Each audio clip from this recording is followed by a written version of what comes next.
Terima kasih Pak Menko. Assalamualaikum warahmatullahi wabarakatuh. Shalom, Om Swastiastu, Namo Buddhaya, dan salam kebajikan. Yang saya hormati Pak Menko Perekonomian, rekan-rekan dari media cetak, media elektronik, televisi yang saya banggakan. Dari Ratas tadi, kami melaporkan bahwa secara umum peniadaan mudik ini mendapat satu penerimaan yang baik dari masyarakat, yaitu ditandai bahwa pada masa 22 April sampai tanggal 5 terjadi satu kenaikan jumlah mereka yang keluar dari tempat asal 20-30%.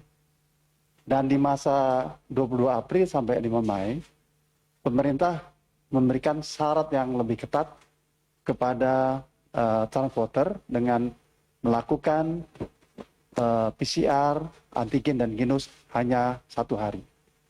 Jadi banyak mereka-mereka yang tadinya ingin mudik memajukan pada sebelum tanggal 6 Mei.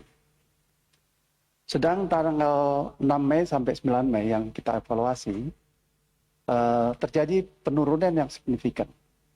Kalau dari normal itu di udara penurunan sampai 93%, kalau di laut kereta api itu kira-kira 90%, di darat memang sedikit penurunan kira-kira 40%. Nah, oleh karenanya kami selaku penyelenggara mengapresiasi masyarakat memberikan suatu respon yang baik tentang upaya pengendalian mudik yang efektif. Dan juga kami mengapresiasi TNI Polri dan Pemda yang melakukan effort yang baik terhadap upaya-upaya penyekatan, di mana kemarin kami sempat melakukan suatu kunjungan ke 3 tempat, ke Merak, Bangkahuni, ke Brebes. Penurunan begitu signifikan, 90% penumpang pergerakannya, tetapi untuk sektor logistik hanya turun kira-kira 3-5%. Artinya rencana kita untuk melakukan peniadaan mudik pada penumpang dan memberikan seluas-luasnya pergerakan pada logistik itu terjadi dengan baik. Selanjutnya, dari pantauan yang kami lihat dari survei kami, bahwa mudik ini masih bisa terjadi lagi tinggi mungkin besok dan lusa. Nah, oleh karenanya kami menghimbau untuk tetap apabila saudara-saudara kita tidak melakukan mudik karena itu akan lebih baik. Bapak Ibu sekalian, kami juga membahas tentang rencana kepulangan saudara-saudara kita dari daerah mudik. Dari catatan kami ada 22% yang akan balik pada hari Minggu, H+2. Itu kalau dikuantifikasi kira-kira 3,6 juta, suatu jumlah yang banyak. Nah, oleh karenanya 2 yang akan kami usulkan. Satu tentu menunda kepulangan supaya tidak bertemu di satu tempat tertentu.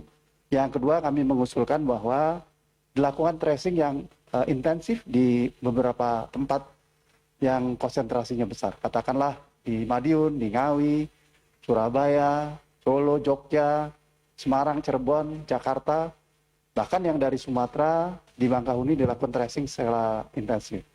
Sehingga kami mengusulkan nanti Pak Menko dan Pak Menkes memberikan vaksin gratis untuk mereka yang melakukan perjalanan darat. Sedang perjalanan udara kita akan usulkan dengan tracing dengan waktu yang lebih pendek, tapi besok baru kita akan lakukan pembahasan. Ada beberapa hal yang mungkin kami tambahkan bahwa perlu satu konsentrasi dari pulangnya PMI dari Malaysia, baik di titik Kepri maupun di titik Kalimantan Barat dan Kalimantan Utara. Oleh karenanya Kementerian Perhubungan menyiapkan kapal-kapal untuk mengangkut ke tempat tujuan akhir dan juga bus.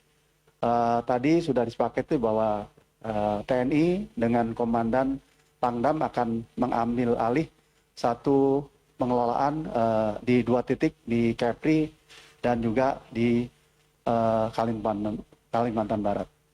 Berkaitan dengan penggunaan pesawat udara, tadi sudah disetujui bahwa tidak ada lagi penerbangan charter selama masa peniadaan mudik ini. Sehingga kalau ada tenaga-tenaga kerja disarankan menunda perjalanan, tapi tetap ke Indonesia, tetapi menunda. Terima kasih. Wassalamualaikum warahmatullahi wabarakatuh. Salam Om Swastiastu, Namo Buddhaya, dan salam kebajikan.